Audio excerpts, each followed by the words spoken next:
नमस्कार दोस्तों, इस चैनल पर मैंने क्रेडिट कार्ड के लिए बहुत सारी वीडियोस अपलोड किए तो बहुत सारे कमेंट्स मुझे मिले जिनमें यह पूछा गया कि सर हमें कितने क्रेडिट कार्ड रखने चाहिए या एक व्यक्ति को कितने क्रेडिट कार्ड रखना अलाउ है।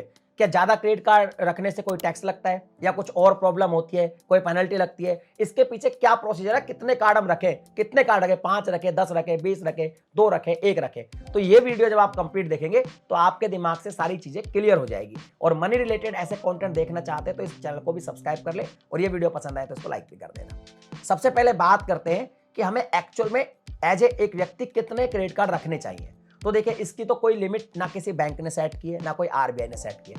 आपको जितने कार्ड अप्रूव हो जाते हैं आप रख सकते हैं, कोई दिक्कत नहीं है। अब बात आती है कि भाई ज्यादा क्रेडिट कार्ड अगर हम रख लेते हैं, मान लो 5 रख लेते हैं, 10 रख लेते हैं, तो इसके बेनिफिट क्या है और नुकसान क्या है, और फिर इनकम टैक्स की बात भी हम लास्ट में करेंगे। तो सबसे पहले बात करते हैं बेनिफिट की कि बेनिफिट क्या है। मान लीजिए एक व्यक्ति है, एग्जांपल के लिए आप मुझे समझ लीजिए, मैं एक व्यक्ति हूं और मैं क्रेडिट कार्ड यूज कर रहा हूं लेकिन मेरे पास मल्टीपल क्रेडिट कार्ड है। सपोज मेरे पास 5-6 मल्टीपल क्रेडिट कार्ड है, तो मुझे सबसे पहला जो बेनिफिट मिलेगा वो ये मिलेगा कि जो मेरे पास ज्यादा क्रेडिट कार्ड है उनमें मुझे लिमिट ज्यादा मिल जाएगी। कैसे मिलेगी भाई, मेरे पास मान लो 5 क्रेडिट कार्ड है और एक क्रेडिट कार्ड की सपोज 50,000 की लिमिट है, तो मेरे पास 2.5 लाख रुपए की क्रेडिट लिमिट मिल जाएगी। इसका फायदा क्या होगा कि एक क्रेडिट कार्ड से अगर हम 30% से कम का यूटिलाइज करते हैं तो हमारा सिबिल स्कोर काफी अच्छा रहता है। अब मान लो कि मेरे को 50,000 खर्च करना होता और मेरे पास एक ही कार्ड होता और लिमिट होती उसकी 50,000, तो मैं 100% उसका यूटिलाइज कर देता, जो मेरे लिए एक सही प्रैक्टिस नहीं थी और सिबिल स्कोर भी मेरा खराब हो जाता। अब चूंकि मेरे पास 5 कार्ड है तो मैं 10-10 हजार रुपए भी स्पेंड कर सकता हूँ पांचों कार्ड से, तो मेरा यूटिलाइजेशन कम होगा और मेरा सिबिल स्कोर भी इंपैक्ट नहीं होगा, सिबिल स्कोर बल्कि बढ़ जाएगा। तो एक तो ये मेरे को बेनिफिट मिल जाता है सबसे बड़ा, तो कि मैं यूटिलाइज 30% से कम ही रखूंगा अगर मेरे पास मल्टीपल क्रेडिट कार्ड है तो।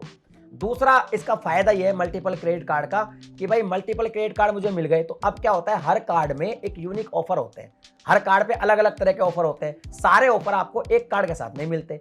तो अब मान लीजिए सपोज एक कार्ड तो ऐसा जिसमें अमेजन पे अच्छा ऑफर है, एक कार्ड ऐसा जिसपे फ्लिपकार्ट पे अच्छे ऑफर मिल रहे हैं, एक ऐसा जिसपे फ्यूल भरवाने पे अच्छे ऑफर मिलते हैं, एक ऐसा कार्ड है जिसपे ऑफलाइन परचेज पे अच्छे ऑफर मिल रहे हैं, एक ऐसा कार्ड है कि जिसपे एयरपोर्ट लाउंज एक्सेस फ्री मिल रहा है। तो अलग अलग तरह के जो बेनिफिट्स है वो अलग अलग कार्ड के साथ आते हैं। अब चूंकि मैं एक मल्टीपल कार्ड यूजर हूं तो मैं सारे के सारे जो ऑफर है वो अवेल कर सकता हूं। ये मेरे को एक दूसरा बड़ा बेनिफिट यहां पे मिल जाता है।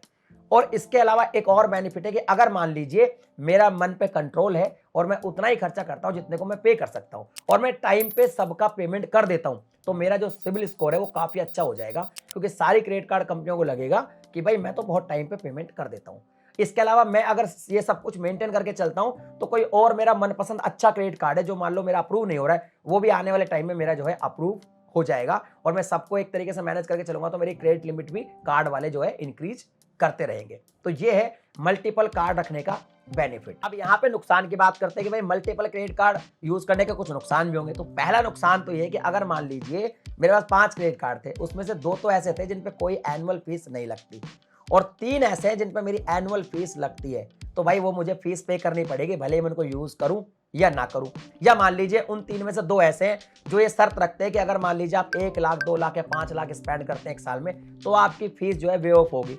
तो मेरी मजबूरी हो जाएगी अगर मुझे वो 500-700 रुपए जो मेरी फीस है, 1000 रुपए, 1500 जो भी उसकी फीस है एनुअल, उसको बचाना है तो मुझे खर्चा करना पड़ेगा। तो अब खर्चा करना पड़ेगा तो क्या होगा कि मैं वो 1000-1500 जो उसकी फीस है उसको बचाने के चक्कर में ज्यादा खर्च कर दूंगा, और अब मैं ज्यादा खर्च कर दूंगा अगर मैं टाइम पे बिल पे नहीं कर पाया तो मैं फंस जाऊंगा और फिर मुझे पेनल्टी भुगतनी पड़ेगी और मुझे इंटरेस्ट भी भुगतना पड़ेगा। तो इसमें बेनिफिट ये है कि अगर आप मल्टीपल क्रेडिट कार्ड लेते हैं तो भाई लाइफ टाइम फ्री वाले लें, अदरवाइज भैया नुकसान हो जाएगा। ये चीज थोड़ा सा ध्यान में रखनी है, तो ये एक नुकसान हो सकता है। दूसरा नुकसान ये है कि मल्टीपल क्रेडिट कार्ड आपके पास है तो मैनेज करने में बड़ी दिक्कत आती है। आप मैनेज कैसे करेंगे? हालांकि क्रेड और भी दुनिया भर की ऐसी ऐप है जिनसे आप मैनेज कर सकते हैं, लेकिन फिर भी आपको एक याद रखना पड़ता है कि यार क्या करूं, कभी किसी का बिल आ रहा है, कभी किसी का, कभी मैं बिल पे करना भूल गया तो दिक्कत होगी, मतलब मैनेजमेंट में थोड़ी दिक्कत आती है। तो उसका आप एक सोल्यूशन कर सकते हैं। अगर आपको फिर भी रखना है और आप अपनी क्षमता के हिसाब से खर्चा करते हैं तो आपके सभी क्रेडिट कार्ड कंपनी को फोन कर दे या कॉन्टैक्ट करके कह दे कि भाई सबका जो क्रेडिट कार्ड का बिल है ना वो एक ही डेट को जनरेट करवाएं। सपोज 5 तारीख को आपकी सैलरी मिलती है तो आप सबको ये बोले कि भाई 7 तारीख को ही मेरे को बिल जनरेट करके दो, तो सारे क्रेडिट कार्ड कंपनी क्या करेगी, 7 तारीख को आपका बिल जनरेट करेगी और आप इजीली पे कर दोगे। तो इसको ऐसे मैनेज कर सकते हैं। नुकसान भी बता दिया, उसका सोल्यूशन भी बता दिया। एक नुकसान और हो सकता है, वो होता है मिनिमम पे। अब मिनिमम पे क्या है कि भाई मान लो ज्यादा क्रेडिट कार्ड आप यूज करते हैं तो कई बार ऐसा हो सकता है कि हमारा मन पे कंट्रोल ना हो और ऑफर हमें दिखे बढ़िया बढ़िया, तो हम ज्यादा खर्चा कर दें। अब जब हम ज्यादा खर्चा करेंगे और जब बिल भरने की बारी आई हमारे पास पैसा नहीं है या हमारी सैलरी कम है और हमने उससे भी ज्यादा खर्चा कर दिया, तो वहां पे दिक्कत आएगी कि जब हम क्रेडिट कार्ड का बिल भरने जाएंगे तो वहां पे हमें दो ऑप्शन दिखाएगा, फुल पेमेंट और मिनिमम। मिनिमम पेमेंट के चक्कर में अगर हम पड़ गए, हमने सोचा कि चलो यार मिनिमम पेमेंट करते थे, कम से कम कोई दिक्कत तो नहीं रहेगी, तो हम फिर डेट ट्रैप में फंसते चल जाएंगे। क्योंकि जो हम मिनिमम पेमेंट करते हैं वो एक्चुअल में जो मेन उसका बिल का पेमेंट होता है उसका 10% होता है, बाकी क्या है कि उस पर पेनल्टी और इंटरेस्ट लगता जाता है, तो ये उसके नुकसान है। तो अब आपको देखना है कि भाई आप किस तरह के जो है यूजर है, आपको मल्टीपल क्रेडिट कार्ड के बेनिफिट लेने, नुकसान भी मैंने आपको बता दी, सारी चीजें बता दी। अब बात करते हैं इनकम टैक्स की कि भाई इस पे कोई इनकम टैक्स का कोई नोटिस आता है क्या ज्यादा मल्टीपल कार्ड यूज करने पे? तो भाई ऐसा कुछ भी नोटिस नहीं आता।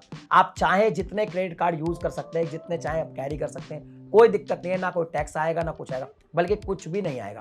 तो अब आपकी मर्जी है कि आपको मल्टीपल कार्ड यूज करने या फिर एक दो ही कार्ड यूज करने। बाकी मैंने आपका जो कंफ्यूजन था वो सारा क्लियर कर दिया। वीडियो पसंद आई, वीडियो को लाइक शेयर कर दीजिए। चैनल पे पहली बार है सब्सक्राइब करने के साथ नोटिफिकेशन बेल को दबा के ऑल पे क्लिक करें। इसी तरह के वीडियोस में आपके बनाता रहता हूं। चलिए मिलता है अगली वीडियो में एक नए टॉपिक के साथ, तब तक के लिए जय हिंद।